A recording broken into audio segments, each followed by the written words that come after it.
Hi everyone, ನಾನು ನಿಮ್ಮ ಕನ್ನಡ ಕೋರಿ Prema. Welcome back to my channel. ಆತ್ಮೀಯ ವೀಕ್ಷಕರೇ, ಇವತ್ತಿನ ಸಂಜೆ ರೆಸಿಪಿ ಬಂದು ಮದ್ದೂರು ವಡೆ. ಮದ್ದೂರು ವಡೆ ಅಂದರೆ ಯಾರಿಗೆ ತಾನೇ ಇಷ್ಟ ಆಗಲ್ಲ ಹೇಳಿ. ಇವನ್ ನಾವು ಟ್ರೈನಲ್ಲಿ ಎಲ್ಲರೂ ಜರ್ನಿ ಮಾಡಬೇಕಾದ್ರೆ ಈ ವಡಾ ಸ್ಮೆಲ್ ಬಂದರೆ ಖಂಡಿತ ಎಲ್ರಿಗೂ ಒಂದ್ಸರಿ ತಿನ್ನಬೇಕಪ್ಪ ಅನಿಸುತ್ತೆ. ಅಂತಹ ರುಚಿಕರವಾದ ಮದ್ದೂರು ವಡೆಯನ್ನು ಮನೆಯಲ್ಲೇ ತುಂಬ ಈಸಿಯಾಗಿ ತುಂಬ ಕಡಿಮೆ ಇಂಗ್ರೀಡಿಯೆಂಟ್ನ ಉಪಯೋಗಿಸ್ಕೊಂಡು ಹೇಗೆ ಮಾಡೋದು ಅಂತ ನೋಡ್ತಾ ಹೋಗೋಣ ಬನ್ನಿ. ನೋಡಿ, ಈ ಮದ್ದೂರು ವಡೆ ಮಾಡೋದಕ್ಕೆ ನಾನು ಯಾವ ಇಂಗ್ರೀಡಿಯೆಂಟ್ಸ್ನ ಉಪಯೋಗಿಸ್ತಾ ಇದ್ದೀನಿ ಅಂದರೆ ರವೆ, ಮೈದಾ, ಅಕ್ಕಿ ಹಿಟ್ಟು, ಈರುಳ್ಳಿ, ಹಸಿಮೆಣಸಿನ್ಕಾಯಿ, ಶುಂಠಿ, ಕರಿಬೇವು, ರುಚಿಗೆ ತಕ್ಕಷ್ಟು ಉಪ್ಪು, ಬಿಳಿ ಎಳ್ಳು, ಸ್ವಲ್ಪ ಎಣ್ಣೆ. ಇದರಲ್ಲಿ ಮೆಷರ್ಮೆಂಟ್ ಅನ್ನೋದು ತುಂಬ ಇಂಪಾರ್ಟೆಂಟ್ ಆಗುತ್ತೆ. ನಾವು ಸರಿಯಾದ ಕ್ರಮದಲ್ಲಿ ಮೆಷರ್ಮೆಂಟ್ ಮಾಡಿದ್ರೆ ಮಾತ್ರ ಇದು ಒರಿಜಿನಲ್ ಮದ್ದೂರು ವಡೆ ಟೇಸ್ಟ್ ಬರುತ್ತೆ. ಹಾಗಾಗಿ ನಾನು ಮೆಷರ್ಮೆಂಟ್ ಎಷ್ಟು ತೊಗೊಂಡಿದ್ದೀನಪ್ಪ ಅಂದರೆ ಈ ಗ್ಲಾಸಲ್ಲಿ ಕರೆಕ್ಟಾಗಿ 2 ಗ್ಲಾಸಷ್ಟು ರವೆಯನ್ನು ತೊಗೊಂಡಿದ್ದೀನಿ. ರವೆ ಅಂದರೆ ಬಾಂಬೆ ರವೆ, ನಾವು ಉಪ್ಪಿಟ್ಟಿಗೆಲ್ಲ ಯೂಸ್ ಮಾಡ್ತೀವಲ್ಲ ಆ ರವೆಯನ್ನು. 2 ಗ್ಲಾಸ್ ರವೆಗೆ 1 ಗ್ಲಾಸ್, ಅದರಲ್ಲಿ ಅರ್ಧ, ನೀವು ಎಷ್ಟಾದರೂ ರವೆ ತೊಗೊಳ್ರಿ, ಅದರಲ್ಲಿ ಅರ್ಧ ಭಾಗದಷ್ಟು ಮೈದಾ ಹಿಟ್ಟನ್ನ ತೊಗೊಳ್ಬೇಕಾಗುತ್ತೆ. ಅರ್ಧ ಇದರಲ್ಲಿ ಮೈದಾದಲ್ಲಿ ಅರ್ಧಕ್ಕಿಂತ ಹೆಚ್ಚಿಗೆ 1 ಲೋಟ ಮೈದಾ ತೊಗೊಂಡ್ರೆ 3/4 ಗ್ಲಾಸ್ನಷ್ಟು ಅಕ್ಕಿ ಹಿಟ್ಟನ್ನ ತೊಗೊಳ್ಬೇಕಾಗುತ್ತೆ. ಈಗ ಮೂರನ್ನು ಒಟ್ಟಿಗೆ ನಾವು ಒಮ್ಮೆ ಮಿಕ್ಸ್ ಮಾಡ್ಕೊಳ್ಳೋಣ. ನೋಡಿ, ಈ ರೀತಿ ಎಲ್ಲ ಹಿಟ್ಟುಗಳನ್ನ ನಾನು ಒಂದು ಕಡೆ ಮಿಕ್ಸ್ ಮಾಡಿಟ್ಕೊಂಡಿದ್ದೀನಿ. 2 ಲೋಟ ರವೆ, 1 ಲೋಟ ಮೈದಾ, 3/4 ಗ್ಲಾಸಷ್ಟು ಅಕ್ಕಿ ಹಿಟ್ಟು, ಇಷ್ಟನ್ನು ನಾವು ಸೈಡಲ್ಲಿ ಇಟ್ಕೊಳ್ಳೋಣ. ಈಗ ಮೊದಲೇನು ಮಾಡಬೇಕಂದ್ರೆ ನಾವೊಂದು ಮಿಕ್ಸಿಂಗ್ ಬೌಲ್ನ ತೊಗೊಳ್ಬೇಕು. ಆ ಮಿಕ್ಸಿಂಗ್ ಬೌಲಲ್ಲಿ ಈ ಈರುಳ್ಳಿಯನ್ನು ನೋಡಿ, ಈ ರೀತಿ ನೋಡೋದಕ್ಕೆ ದಪ್ಪ ಇರುತ್ತೆ, ನಾವು ಮಿಕ್ಸ್ ಮಾಡಿದಾಗ ಈ ಥರ ಎಳೆ ಆಗಿಬರುತ್ತೆ. ತೀರಾ ಸಣ್ಣದಾಗಿ ಕಟ್ ಮಾಡಿಕೊಂಡ್ರೆ ನಾವು ಕರಿಬೇಕಾದ್ರೆ ಮದ್ದೂರು ವಡೆನ ಸೀದೋಗುತ್ತೆ. ಹಾಗಾಗಿ ಸ್ವಲ್ಪ ಅತಿ ದಪ್ಪ ಹಚ್ಕೊಂಡ್ರು ತಟ್ಟುವಾಗ ಕಷ್ಟ ಆಗುತ್ತೆ. ಹಾಗಾಗಿ ಈ ಮೀಡಿಯಮ್ ಸೈಜನ್ನು ನಾವು ಕಟ್ ಮಾಡ್ಕೊಳ್ಬೇಕಾಗುತ್ತೆ. ಈಗ ಇದನ್ನೆಲ್ಲ ಮಿಕ್ಸಿಂಗ್ ಬೌಲಲ್ಲಿ ಸೇರಿಸ್ಕೊಳ್ಳೋಣ. ಈರುಳ್ಳಿ, ಹಸಿಮೆಣಸಿನ್ಕಾಯಿ, ಶುಂಠಿಯನ್ನು ಈ ರೀತಿ ಚಿಕ್ಕದಾಗಿ ಕಟ್ ಮಾಡಿಟ್ಕೊಂಡಿದ್ದೀನಿ. ಎಲ್ಲವನ್ನು ಮಿಕ್ಸಿಂಗ್ ಬೌಲಲ್ಲಿ ಸೇರಿಸ್ಕೊಂಡು ಇದನ್ನು ಒಳ್ಳೆಯದೊಂದು ಮಿಕ್ಸ್ ಕೊಡಬೇಕು. ಯಾಕೆಂದರೆ ಈರುಳ್ಳಿ ಎಲ್ಲ ಕಟ್ ಆಗಬೇಕು. ಆ ಮಿಕ್ಸ್ ಮಾಡೋ ಟೈಮಲ್ಲೇ ನಾವು ರುಚಿಗೆ ತಕ್ಕಷ್ಟು ಉಪ್ಪನ್ನು ಕೂಡ ಸೇರಿಸ್ಕೊಳ್ಬೇಕಾಗುತ್ತೆ. ನೋಡಿ, ಈ ಟೈಮಲ್ಲಿ ನಾವು ಆ ಹಿಟ್ಟನ್ನು ಗಮನಿಸ್ಕೊಳ್ಳಿ. ಈ ಹಿಟ್ಟಿಗೆ ಎಷ್ಟು ಬೇಕೋ ಅನುಗುಣವಾಗಿ ಉಪ್ಪನ್ನು ಸೇರಿಸ್ಕೊಳ್ಳಿ. ಉಪ್ಪನ್ನು ಯಾಕೆ ಇವಾಗಲೇ ಸೇರಿಸ್ಬೇಕಂದ್ರೆ ಉಪ್ಪು ಈರುಳ್ಳಿ ಜೊತೆ ಸೇರಿಕೊಂಡಾಗ ನೀರು ಹೊಡ್ಕೊಳ್ಳುತ್ತೆ. ಆ ನೀರು ಹೊಡ್ಕೊಳ್ಬೇಕು ನಾವು, ಯಾಕೆಂದರೆ ನೆಕ್ಸ್ಟ್ ನಾವು ಎಕ್ಸ್ಟ್ರಾ ಏನು ನೀರು ಸೇರಿಸ್ಬೇಕಾಗುತ್ತೆ ಅಂತ ಗೊತ್ತಾಗುತ್ತೆ. ನೋಡಿ, ಈ ರೀತಿ ಚೆನ್ನಾಗಿ ಇದನ್ನು ಕೈಯಿಂದನೇ ನಾವು ಸ್ಮ್ಯಾಶ್ ಮಾಡಬೇಕಾಗುತ್ತೆ. ಆವಾಗ ಮಾತ್ರ ಈರುಳ್ಳಿಲಿರೋ ನೀರು ಹೊಡ್ಕೊಳ್ಳೋಕ್ಕೆ ಚಾನ್ಸ್ ಇದೆ. ನೋಡಿ, ಈ ರೀತಿ ಒಂದು 2-3 ಬಾರಿ ನೀಟಾಗಿ ಮಿಕ್ಸ್ ಮಾಡ್ಕೊಳ್ಳಿ. ನೋಡಿ, ಈರುಳ್ಳಿ ಎಲ್ಲ ಲೇಯರ್ ಆಗಬೇಕು, ಆ ರೀತಿ ಮಾಡ್ಕೊಳ್ಳೋಣ.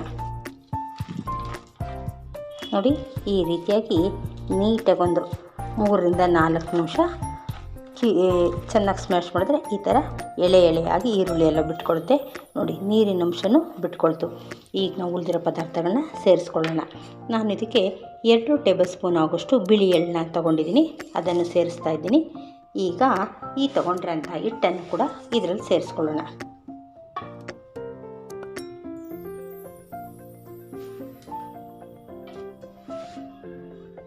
ನೋಡಿ, ಅಕ್ಕಿ ಹಿಟ್ಟುಗಳನ್ನೆಲ್ಲ ಮಿಕ್ಸ್ ಮಾಡಿದಾದ್ಮೇಲೆ ಇದಕ್ಕೆ ನಾನು ಒಂದು 4 ಸ್ಪೂನಷ್ಟು ಎಣ್ಣೆಯನ್ನು ಬಿಸಿ ಮಾಡಿಟ್ಕೊಂಡಿದ್ದೀನಿ. ಆ ಎಣ್ಣೆನ ಇದರಲ್ಲಿ ಸೇರಿಸೋಣ. ಈ ರೀತಿ ಬಿಸಿಯಾಗಿರೋ ಎಣ್ಣೆನ ಸೇರಿಸ್ಬೇಕಾಗುತ್ತೆ.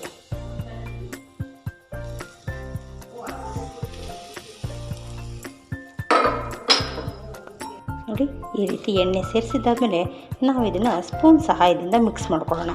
ಏಕೆಂದರೆ ಎಣ್ಣೆ ತುಂಬ ಬಿಸಿ ಇರುತ್ತೆ, ಕೈಯಿಂದ ಮಾಡಬಾರ್ದು, ಸ್ಪೂನಿಂದ ಎಲ್ಲ ನೀಟಾಗಿ ಮಿಕ್ಸ್ ಮಾಡ್ಕೊಳ್ಳೋಣ.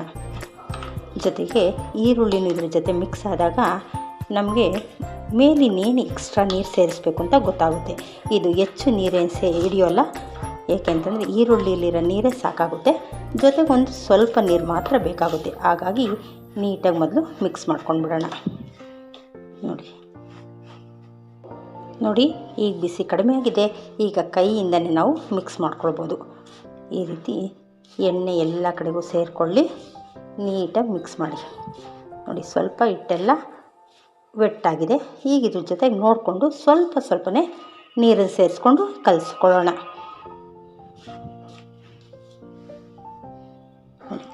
ಅಗತ್ಯ ಇರೋಷ್ಟು ನೀರನ್ನು ಸ್ವಲ್ಪ ಸ್ವಲ್ಪ ಈ ರೀತಿ ಚುಮ್ಕಿಸ್ಕೊಂಡು ಕಲಿಸ್ತಾ ಬನ್ನಿ. ನಾವು ಚಪಾತಿ ಹಿಟ್ಟಿನ ಹದದಲ್ಲಿ ಕಲಿಸ್ಕೊಂಡ್ರೆ ಸಾಕಾಗುತ್ತೆ. ನೋಡಿ, ಈಗ ಸ್ವಲ್ಪ ಸ್ವಲ್ಪ ನೀರು ಸೇರಿಸಿ ಈ ಹದದಲ್ಲಿದೆ. ಇನ್ನು ಸ್ವಲ್ಪ ನೀರು ಸೇರಿಸ್ಬೇಕಾಗುತ್ತೆ, ಏಕೆಂದರೆ ತಟ್ಟೋದಕ್ಕೆ ಬರಬೇಕಲ್ವಾ. ಹಾಗಾಗಿ ಇನ್ನು ಸ್ವಲ್ಪ ನೀರನ್ನು ಸೇರಿಸ್ಕೊತೀನಿ. ನೋಡಿ, ಇಷ್ಟು ನೀರು ಚುಮ್ಕಿಸ್ಕೊಂಡು ನೀಟಾಗೆಲ್ಲ ಮಿಕ್ಸ್ ಮಾಡಿ ಒಂದು ಉಂಡೆ ಶೇಪಲ್ಲಿ ಮಾಡಿಟ್ಕೊಳ್ಳೋಣ. ನೋಡಿ, ಈ ರೀತಿ ಚೆನ್ನಾಗಿ ಮಿಕ್ಸ್ ಮಾಡಿ.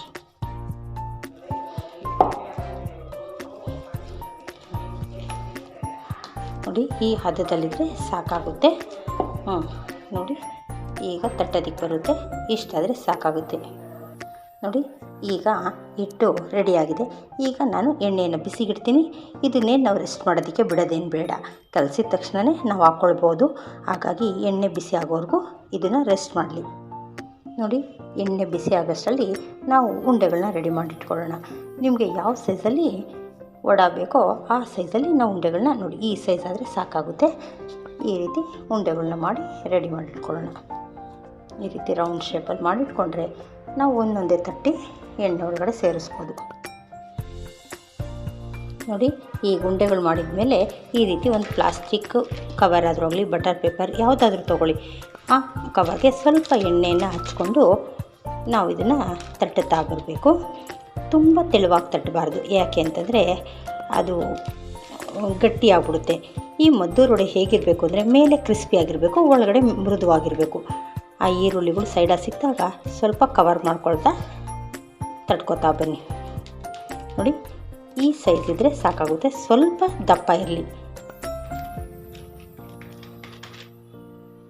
ನೋಡಿ, ಇಷ್ಟು ದಪ್ಪನಾಗಿರಬೇಕು. ನೋಡ್ತಾ ಇದ್ದೀರಲ್ಲ, ತೀರ ತೆಳು ಬೇಡ, ಆ ಸೈಜಲ್ಲಿದ್ದರೆ ಕರೆಕ್ಟಾಗಿ ಬರುತ್ತೆ. ಇಷ್ಟು ದಪ್ಪನೇ ಇರಲಿ. ನೋಡಿ, ಎಣ್ಣೆ ಕಾಯ್ದಿದೆ ಅಂತ ಚೆಕ್ ಮಾಡೋಣ. ನೋಡಿ, ಎಣ್ಣೆ ಕಾಯ್ದಿದೆ. ಈಗ ನಾವು ಮಾಡಿಟ್ಕೊಂಡಿರೋಂಥ ವಡೆನ ನೋಡಿ ಕವರಿಂದ ತಗೊಂಡು ಈಸಿಯಾಗಿ ಅದರೊಳಗಡೆ ಹಾಕ್ತಾ ಹೋಗೋಣ. ಇದನ್ನು ಫಸ್ಟ್ 1-2 ಮಿನಿಟ್ಸು ಫ್ಲೇಮ್ ಕಡಿಮೆನೇ ಇರಲಿ, ನಿಧಾನವಾಗಿ ಒಳಗಡೆ ಮೇಲ್ಗಡೆ ಎಲ್ಲ ಬೇಯುತ್ತೆ.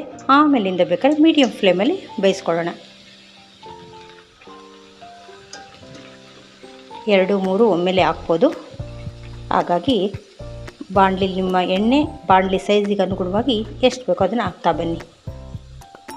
ನೋಡಿ, ಈ ರೀತಿ ಒಂದು ಮೇಲೆ ಬಂದಾಗ ಆಗ ನಾವು ಇನ್ನೊಂದು ಸೇರಿಸ್ಕೊಳ್ಳೋಣ. ಆಗ ಎರಡೆರಡು ಒಟ್ಟೊಟ್ಟಿಗೆ ಬೇಯ್ತಾ ಬರುತ್ತೆ. ನೋಡಿ, ಇದನ್ನು ಆದಷ್ಟು ಲೋ ಫ್ಲೇಮಲ್ಲೇ ಫ್ರೈ ಮಾಡೋಣ, ಇಲ್ಲಾಂದರೆ ಮೇಲೆಲ್ಲ ಸಿಯುತ್ತೆ, ಒಳಗಡೆ ಚೆನ್ನಾಗಿ ಬೇಯಲ್ಲ. ನೋಡಿ, ಇಷ್ಟು ಕಲರ್ ಬಂದರೆ ಸಾಕು, ತಗೊಳ್ಳೋಣ. ಈಚೆ ಬಂದಮೇಲೆ ಅದು ಮತ್ತಷ್ಟು ಕಲರ್ ಬರುತ್ತೆ. ಕರೆಕ್ಟಾಗಿ ಫ್ರೈ ಆಗಿದೆ. ಈಗ ಇದನ್ನು ತೆಗೆದಿಟ್ಕೊಳ್ಳೋಣ. ನೋಡಿ, ಇದಷ್ಟೇ. ಇನ್ನು 1 ನಿಮಿಷ ಇನ್ನೊಂದು ಸೈಡ್ ತಿರುವಾಕಿ ಮತ್ತು ಇದನ್ನು ತೆಗೆದಿಟ್ಕೊಳ್ಳೋಣ. ಇದೇ ರೀತಿಯಾಗಿ ಉಳಿದಿರೋ ಎಲ್ಲವನ್ನು ತಟ್ತಾ ಇರೋದು ನಿಧಾನವಾಗಿ ಕಡಿಮೆ ಫ್ಲೇಮ್ ಇಟ್ಕೊಂಡು ಮಾಡ್ತಾ ಬಂದರೆ ನೋಡಿ ಒಳಗಡೆ ಕ್ರಿಸ್ಪಿಯಾಗಿರುತ್ತೆ, ಮೇಲೆ ಮಾತ್ರ ಗರಿ ಗರಿ ಎಣ್ಣಾಗಿತ್ತು, ಒಳಗಡೆ ಸಾಫ್ಟಾಗಿರುತ್ತೆ. ಈಗ ಒಂದು ಸಾರಿ ಆಗೋಷ್ಟರಲ್ಲಿ ನಾವು ಎರಡೆರಡನ್ನ ರೆಡಿ ಮಾಡಿಟ್ಕೊಳ್ಬೋದು. ನೋಡಿ, ಈ ರೀತಿ ನಿಧಾನವಾಗಿ ಪೇಪರಿಂದ ತೆಗೆಯೋದು. ಈಗ ಹಾಕ್ತಾ ಹೋಗೋಣ. ಎಣ್ಣೆಗೆ ಹಾಕಿದ ತಕ್ಷಣ ನೀವು ತಿರುವಾಕ್ಬೇಡಿ, ಕಟ್ಟಾಗ್ಬಿಡುತ್ತೆ. 1 ನಿಮಿಷ ಅದೇ ಸೈಡಲ್ಲಿ ಫ್ರೈ ಆಗಲಿ, ಆಮೇಲಿಂದ ನಾವು ಟರ್ನ್ ಮಾಡೋಣ.